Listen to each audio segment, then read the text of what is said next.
அஸ்ஸலாமு அலைக்கும். இன்றைக்கி காலையில் நம்ம வீட்டில் இட்லி, புதினா சட்னி, மஸ்க் மெலன் கட் பண்ணி வச்சுருக்கேன். அப்புறமேட்டு சுண்டல் வேக வச்சுருக்கேன்.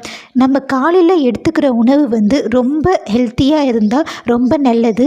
ஏன்னா நம்ம நைட்டில் ரொம்ப நேரம் தூங்கி வெறும் வயிற்றில் காலையில் எந்த உணவு சாப்பிட்டாலும் அதை நம்ம உடம்பு அப்படியே ஏற்றுக்கும், சீக்கிரமாக அக்செப்ட் பண்ணிக்கும் அப்படின்ற மாதிரி நான் படித்தேன்.